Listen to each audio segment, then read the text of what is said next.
This is Made for More Living with Johnny Jennings, powered by eXp Realty. Online at madeformoreliving.com. So when Valerie and I first got married, Valerie, you're on the show, right? Valerie's my lovely wife. Hello, all.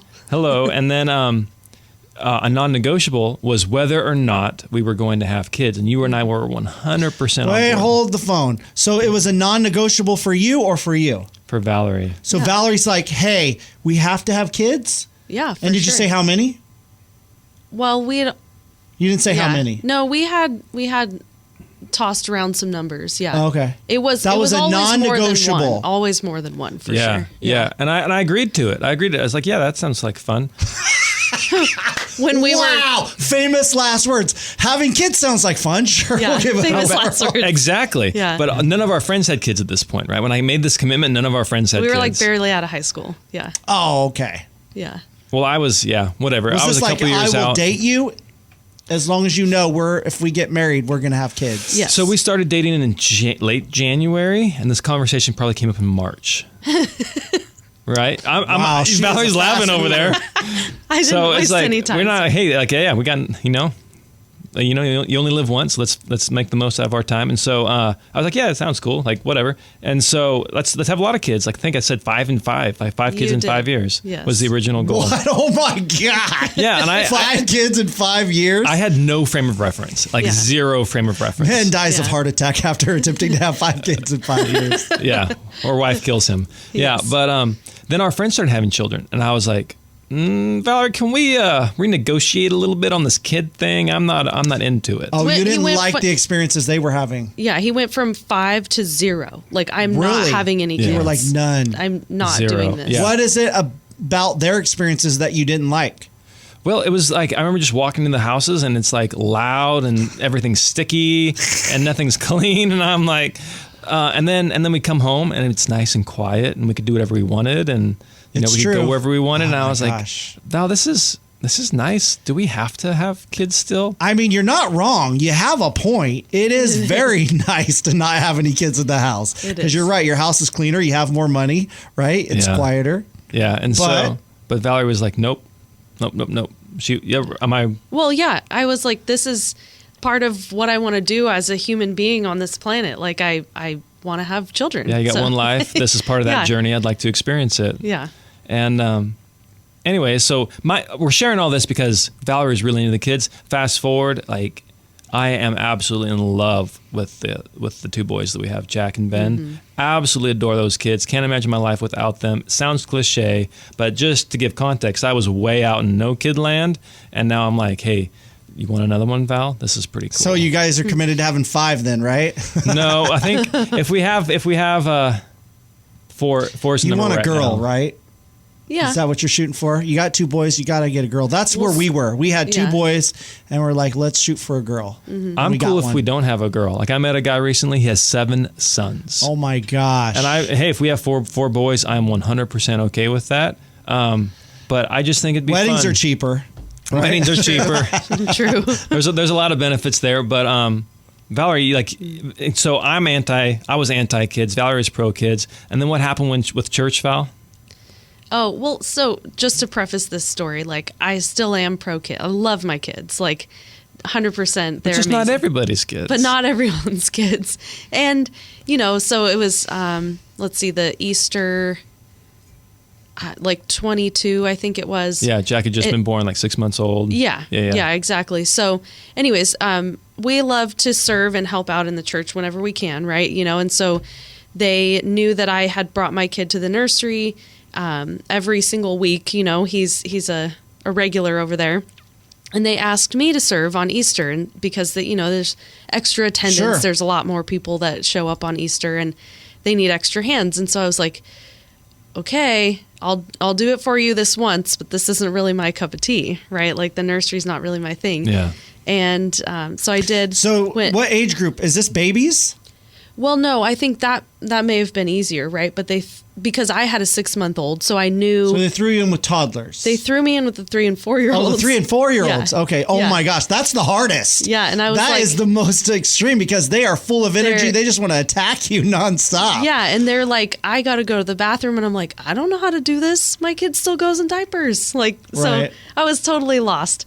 And I'd never done anything like this before. So, anyways, they called me up afterwards, and they were like, hey, so how'd it go? Are you ready to sign up again and serve some more in the nursery on weekends? And I was like, yeah, no, I'm sorry, but this is just, I was upfront with you guys at the beginning, and other people's kids are not really I don't like their my kids. deal. I let me have my own kids. Just knowing you as long as I have, I think you would do well with the older kids. I think probably, you would. I yeah. think you would do well with like maybe even junior high or something like that. Yeah. Well, maybe at the church, yes. Yes. But I was a substitute teacher for a while, so I'm a little bit, scarred by that part of it too. So maybe that might be where The hesitancy is coming in. Yeah. Other people's kids scare me. But what does this have to do with real estate? Yeah. Right. Well, so Valary was kind of thrust into a situation where she was uncomfortable. She didn't have a whole lot of experience. Oftentimes, that's a buyer, and purchasing a home. Like the number of times a person buys a home has now increased, or the length of time has increased from about every 7 years, almost to once every 10 years. So, every 7 to 10 years, you're doing something that you haven't done in a long time. And 7 to 10 years ago, the process was different. The market was different. And I was recently reading an article about this guy. He toured 50 homes, lost out on every single one. And here's how he finally outsmarted the competition. And so this article goes into, like, when I read things like that, my heart just feels like it sinks. It feels really bad for that couple, because they didn't have. There's a better way. You don't have to beat your head against a wall for 50 homes. How many weekends was that? We don't recommend seeing more than 4 homes in a given weekend, maybe 6. And so let's just say Why is that? Why? Because they all start melting together. It's honestly hard for you to keep track of, especially between looking at all the houses online. It's blending together with was that house on that street or was that house, and it's hard for people to keep everything straight. Yeah, and so it really helps delineate which house was which. If you see fewer than 6, anything more than that, it just turns to mush, and it's a long day. It's harder to make a decision. It's harder to make a decision. It's yeah. So, but let's just say they saw 5 homes. That's 10 weekends that this family was out here doing it. I think it took them 6 months. But my point is, it didn't have to be this hard. Wow. Like Valary, we have a white paper that you can get. Just go ahead and call or text us at 530-GET-MORE, 530-GET-MORE, MORE, and we can send you this white paper on how to win a bidding war. There's 9 different steps. And it's really clear. And the most people think in order to win, they have to be a cash buyer or they have to pay the most amount of money. And that is simply not the case. It is Valary's one of her greatest hits moments was she got an offer accepted for $60,000 less than the highest priced offer on the table. $60,000 less. That's a lot of money. That's that'll pay for some college. That'll pay for one semester somewhere. But just to give you some tips in here, you want to write a clean offer. What does a clean offer look like? Right. And so in the white paper, we'll explain to you how to do that. You want to make sure that your buyer's agent is doing certain things with you up front to make sure that you're able to win that offer. So we cover that in the white paper. So if you'd like to learn more about that, you can just call or text us at 530-GET-MORE and we'll get you that information. 530-GET-MORE. But that kind of goes hand in glove too with something else that I recently read about. Matt, have you ever heard about an escalation clause before? Nope. Escalation clause, fancy term for a silly thing. Valary, you're the contract expert. You mind explaining escalation clauses? Yeah, definitely. So essentially what it is basically just putting verbiage into your offer that says you'll beat any other offer that they receive by a certain amount of money. So commonly it's about $1,000, right? So if buyer A makes an offer at $550, then buyer B has an escalation clause in their offer. That means automatically their offer comes in at $551. and they beat the other offer at $550. So that seems dangerous to me, is it not? Well, you can cap it, so say like, if somebody offered 600 and you're only approved up to 580, then you cap yourself at 580, right? So, and in the offer though. Right. And you can assure that the counters are being fair, like there's a legitimate other offer. Yeah, and that's all part of the verbiage that you put in the offer with the escalation clause. It has to be a proven other offer, so you can't just like say, we got an offer for 600,000, so yeah, so 601. No, yeah, you have to actually see proof of the other offer. Yeah, but that's awesome. That's a great strategy. Love that. It's kind of gimmicky, honestly, because in order to do it where you're protected, you have to put a cap on it. And so if you were willing to pay, if you're willing to cap out at 600, why don't you just offer $600,000 for the home? Oh, interesting. Because it's a bit gimmicky. Yeah, I hear you. Or what if you're using an escalation clause? Again, you're focusing on price. That's what the escalation clause is doing. What happens if there's other terms that are more important, like a rent back or shorter contingencies? Now you're focusing on something that may not even be relevant to that seller. And so really you don't see them very often. How often? I mean, not in this market right now. Yeah. I mean, it's a good strategy to use if you know you are in a multiple offer situation, but not, I mean, in this market, it was probably 20, 22, 21 last time I saw one.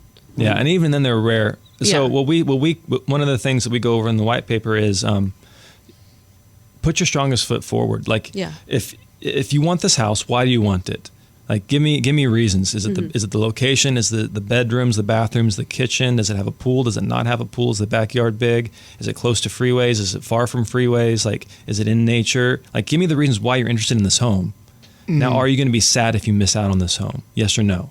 Okay, if you're going to be sad, why? Like, what are these things? Okay, now it's really hard, but you have to figure out what are those things worth to you.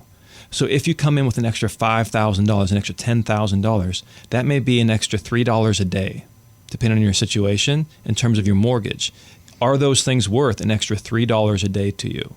If so, let's go in with our best foot forward and make that strong offer and not leave anything up to chance. And so, and then hey, if I don't win, it just wasn't meant to be. There's a better house out there. I'll find something else.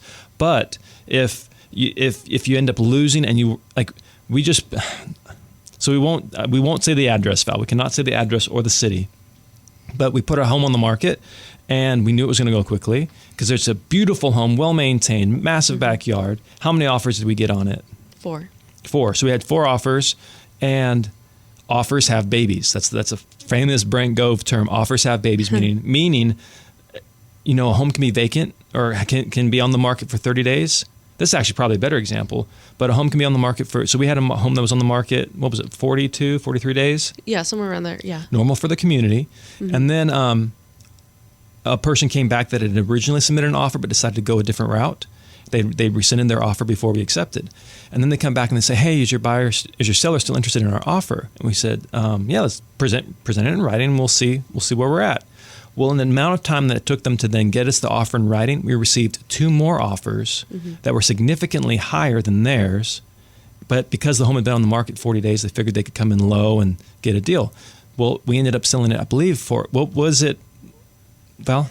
Almost full price. Almost full list price. We're pretty close. Yeah. And so offers have babies. So if you're going to make an offer, make sure that you make your strongest offer initially. Don't leave anything up to chance. So that was the house that's been on the market for 30 days. Let's circle back to the house that was on the market like 3 days.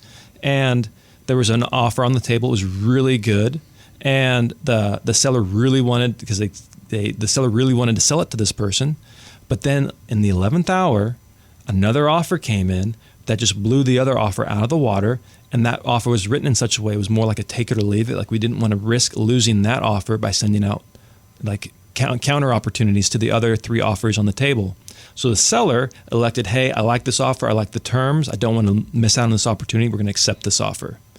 And so the person that was originally leading the pack was irritated. They're like, what? I thought we were going to win. You said that we were sitting strong. Yeah, you were until you weren't.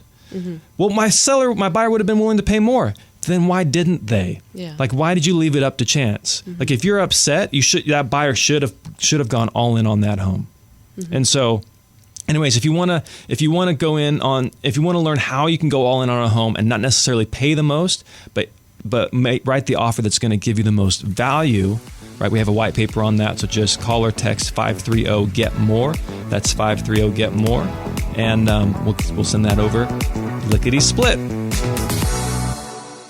So who's number one in Sacramento? Well, it should be obvious by now. Of course, it's Johnny Jennings and the Tom Daves team with Made for More Realty. There's a good reason why they have more 5-star Google reviews than anyone else in the greater Sacramento area. Find out what kind of offers you can get on your home, or hey, how much you would get if you wanted a cash offer today, no matter what kind of condition your home is in. So reach out to them, Johnny Jennings and the Tom Daves team with Made for More Realty.